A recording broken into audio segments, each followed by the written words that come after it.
Polytechnic group में आपका स्वागत है। एफएमएसएच और मॉस सब्जेक्ट में separation of solid mixture unit से पिछले लेक्चर में हमने स्क्रीन एनालिसिस के बारे में बात की थी। आज के इस लेक्चर में हम स्क्रीनिंग इक्विपमेंट्स के बारे में बात करेंगे। तो पहले हम स्क्रीनिंग इक्विपमेंट्स की कुछ बेसिक डिटेल जान लेते हैं, जैसे कि जिन इक्विपमेंट्स की सहायता से स्क्रीनिंग ऑपरेशन की जाती है उनको स्क्रीनिंग इक्विपमेंट्स कहते हैं।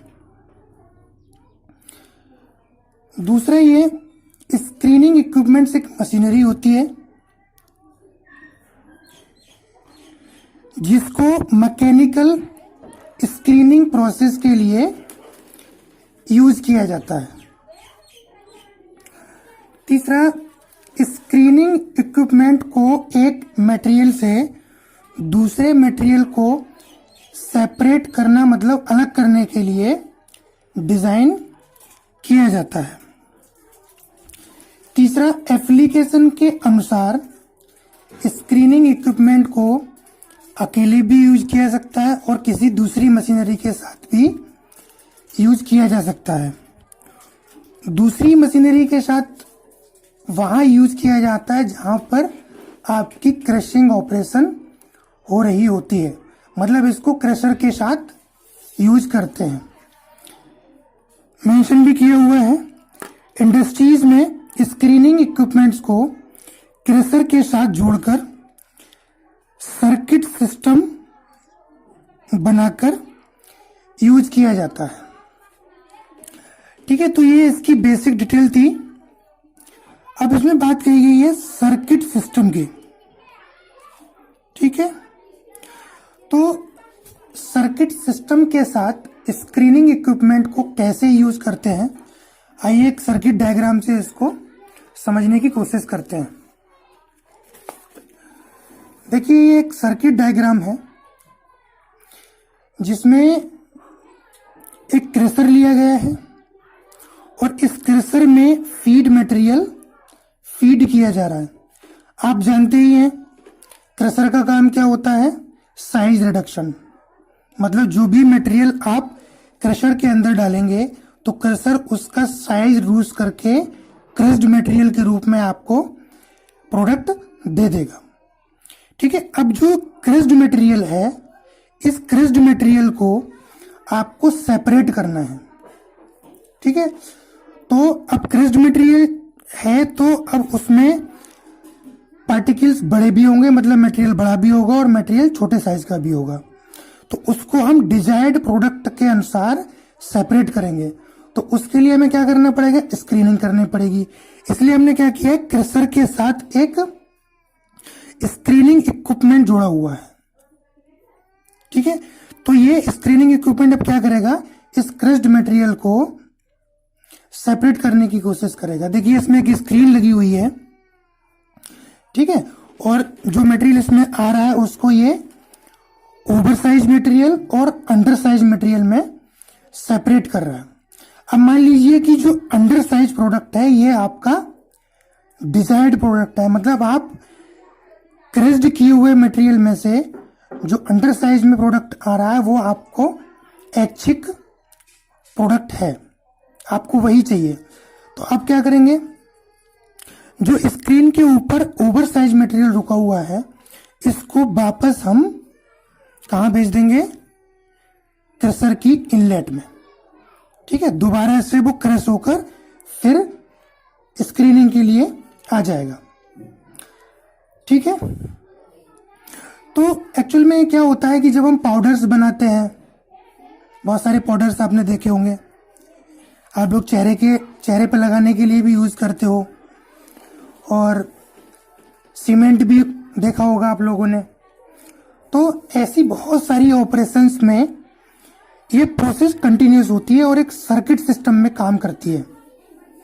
मान लीजिए थोड़ी देर के लिए ये सीमेंट इंडस्ट्री में किया जा रहा है, तो यहां से बड़े बड़े पत्थर क्रशर में डाले जाएंगे और वो क्रशर क्या करेगा, उन बड़े बड़े पत्थर्स को साइज रिड्यूस करके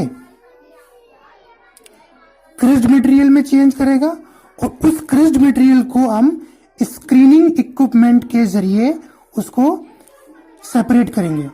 तो अब क्योंकि सीमेंट आपका पाउडर फॉर्म में होता है, तो अब आपको सीमेंट के अंदर बड़े बड़े पार्टिकल तो चाहिए नहीं होंगे, तो उनको क्या करेंगे, स्क्रीन के जरिए सेपरेट करके हम बाहर कर देंगे, मतलब वो ओवर साइज में आ जाएगा बड़ा बड़ा मटेरियल, और उसको दोबारा से हम फीड मटेरियल में, जहां से फीड एंटर हो रही है वहां पर उसको डाल के क्रशर के अंदर ले जाएंगे दोबारा से प्रोसेस के लिए। ठीक है, और जो अंडर साइज में जो आपका पाउडर आ रहा है उसके लिए हम भेज देंगे पैकिंग के लिए या फिर फर्दर प्रोसेस या फिर फर्दर ऑपरेशन के लिए। ठीक है, ये कहा जाएगा फर्दर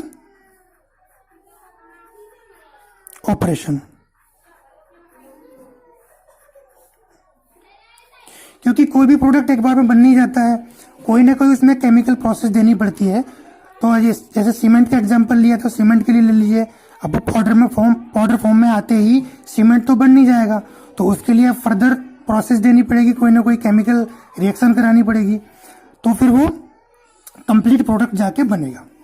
तो ये एक छोटा सा सर्किट डायग्राम था जो कि क्रशर और स्क्रीनिंग इक्विपमेंट का कॉम्बिनेशन था। ठीक है, तो ऐसे ही बहुत सारे सर्किट्स यूज किए जाते हैं इंडस्ट्रीज में, और घरों में नहीं कर सकते हैं क्योंकि घरों में ज्यादातर हमें क्या होती है, सिंगल हैंडेड स्क्रीन चाहिए होती है और उसको हम अकेले ही यूज कर लेते हैं, उसके साथ कोई भी सेटअप की जरूरत नहीं होती है। अब जैसे आप एग्जांपल ले लीजिए गेहूं का, जैसे आप गेहूं को का आटा बनवाना चाहते हैं तो आप क्या करेंगे, अपने गेहूं को उठा के पहले एक मिल में लेके जाएंगे, मतलब चक्की पे लेके जाएंगे, उसके बाद चक्की उसको क्या करेगी, उसका साइज रिड्यूस करके उसका पाउडर बना देगी, मतलब आटे के फॉर्म में चेंज कर देगी। ठीक, अब वो आपको सेपरेट करके नहीं दे रही है। ठीक है, तो जब आप उस आटे की रोटी बनाने बैठोगे तो आपको एक सिंगल छोटी सी स्क्रीन लेकर घर पर उसको सेपरेट करना पड़ेगा, क्योंकि आटा आपको महीन चाहिए, तो उसमें से जो बड़ा बड़ा मटेरियल है वो आपको बाहर निकालना पड़ेगा। तो वहां पर हम सिंगल हैंडेड छोटी अकेली स्क्रीन को यूज करके अपना काम कर सकते हैं। ठीक है, तो ये तो होगी basic detail about the screening equipments. अब हम जानते हैं कि कौन कौन से टाइप के स्क्रीनिंग इक्विपमेंट्स होते हैं। ठीक है, मतलब टाइप्स ऑफ स्क्रीनिंग इक्विपमेंट्स।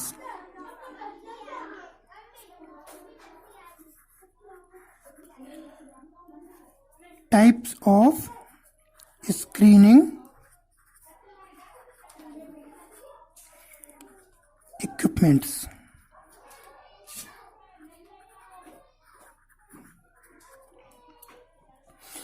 ठीक, तो हम नॉर्मली जो स्क्रीनिंग इक्विपमेंट्स हैं इनको 4 तरह से स्टडी करते हैं।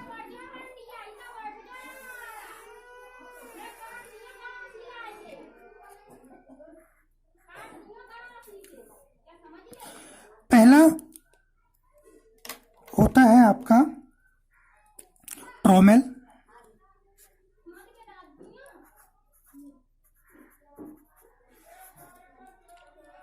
जो कि रिवॉल्विंग स्क्रीन होती है। कैसी होती है? Revolving screen. रिवॉल्विंग का मतलब होता है अपने ही अक्ष पर घूमना। ठीक, जैसे कि ये देख लीजिए, एक स्क्रीन को मैंने राउंड राउंड मोड़ा हुआ है ऐसे,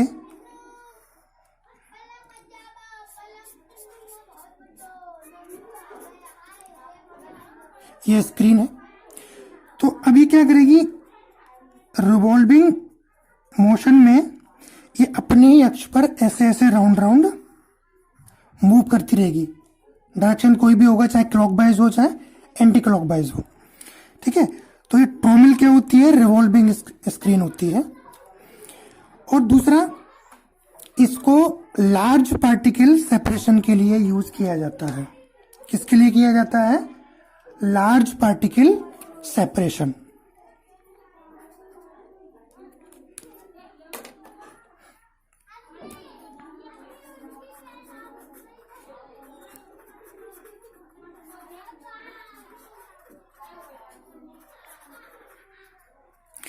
मतलब बड़े बड़े पार्टिकल्स होंगे, उनके सेपरेशन के लिए हम इसको यूज करेंगे। ज्यादातर कहाँ होता है? Solid waste separation.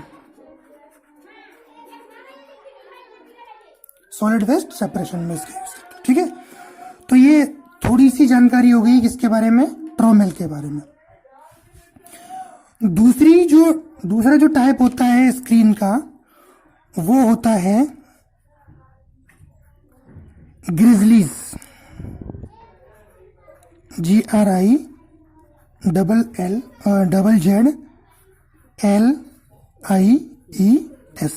ग्रिजलीज। ये ग्रिजलीज क्या होती हैं? ग्रिजलीज होती है fixed inclined screen. Fixed inclined screen. ठीक, इंक्लाइंड का मतलब होता है झुकी हुई किसी एक एंगल पर। ठीक, और हैवी मेटल बार्स की ये बनी होती है।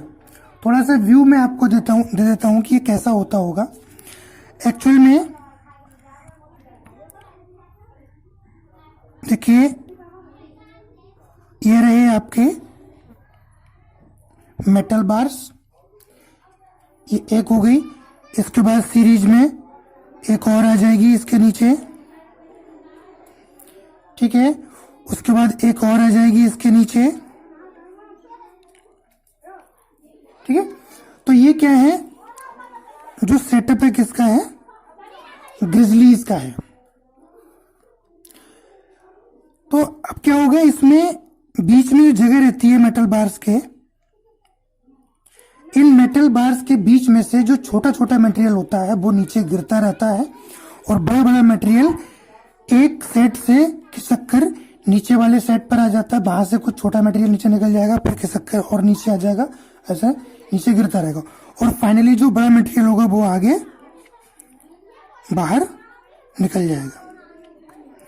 ठीक है, तो ये क्या हो गई आपकी फिक्स्ड इंक्लाइंड स्क्रीन। दूसरा, इसको ग्रेटर देन 25 mm साइज के लिए यूज किया जाता है। जहां आपको 25 mm साइज से ऊपर मटेरियल को सेपरेट करना हो, वहां हम क्या करते हैं? ग्रिजलीज का यूज करते हैं। ठीक है, तीसरा जो टाइप आता है वो होता है वाइब्रेटिंग और शेकिंग स्क्रीन। कौन सा? वाइब्रेटिंग और शेकिंग स्क्रीन।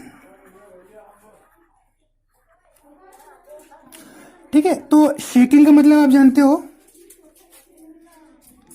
मतलब उसको आप एक मोशन दे रहे हो, शेक कर रहे हो, हिला रहे हो।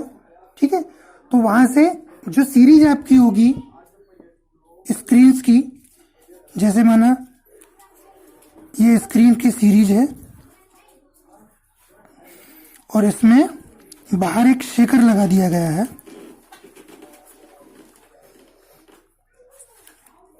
ये क्या है? शेकर है। तो ये शेकर क्या करेगा? इन स्क्रीन्स को हिलाता रहेगा, मूवमेंट देता रहेगा, और उसके अनुसार इसके पार्टिकल्स इसमें छन छन कर नीचे गिरते रहेंगे। ठीक, तो ये हो गई आपकी वाइब्रेटिंग और शेकिंग स्क्रीन।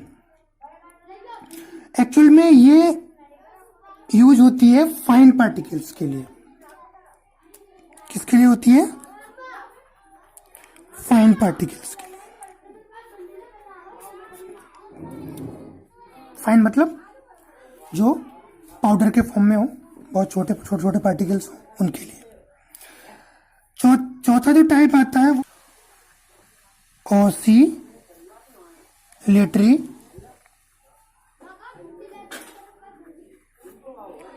स्क्रीन।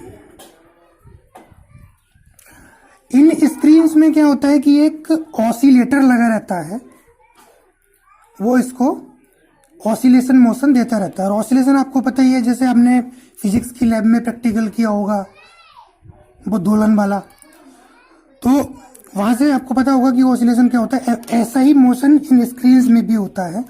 जैसे माना कि ये स्क्रीन है, तो इसके नीचे क्या होगा, एक ऑसिलेटर लगा रहेगा ऐसे।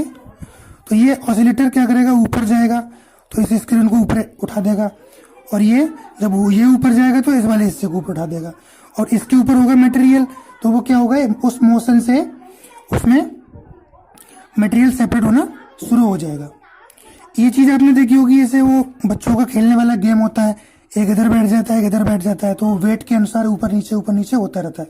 ऐसे ही ये ऑसिलेटर लगा हुआ है, और ये ऑसिलेटर क्या करता है, इस स्क्रीन को ऑसिलेटरी मोशन देता रहता है, जहां से आपका मटेरियल सेपरेट होता रहता है। ठीक है, तो ये थोड़ी सी जानकारी थी स्क्रीनिंग इक्विपमेंट के बारे में। आई थिंक ये क्लियर होगा आपको। इसके बारे में डिटेल में बात करेंगे आने वाले लेक्चर्स में। जैसे कि आपके सिलेबस में ट्रोमेल है, ग्रिजलीज है, तो इनके बारे में हम डीपली स्टडी करेंगे। आज के लेक्चर में इतना ही, मिलते हैं नेक्स्ट लेक्चर में। तब तक के लिए धन्यवाद। खुश रहें, आबाद रहें, पढ़ाई करते रहें।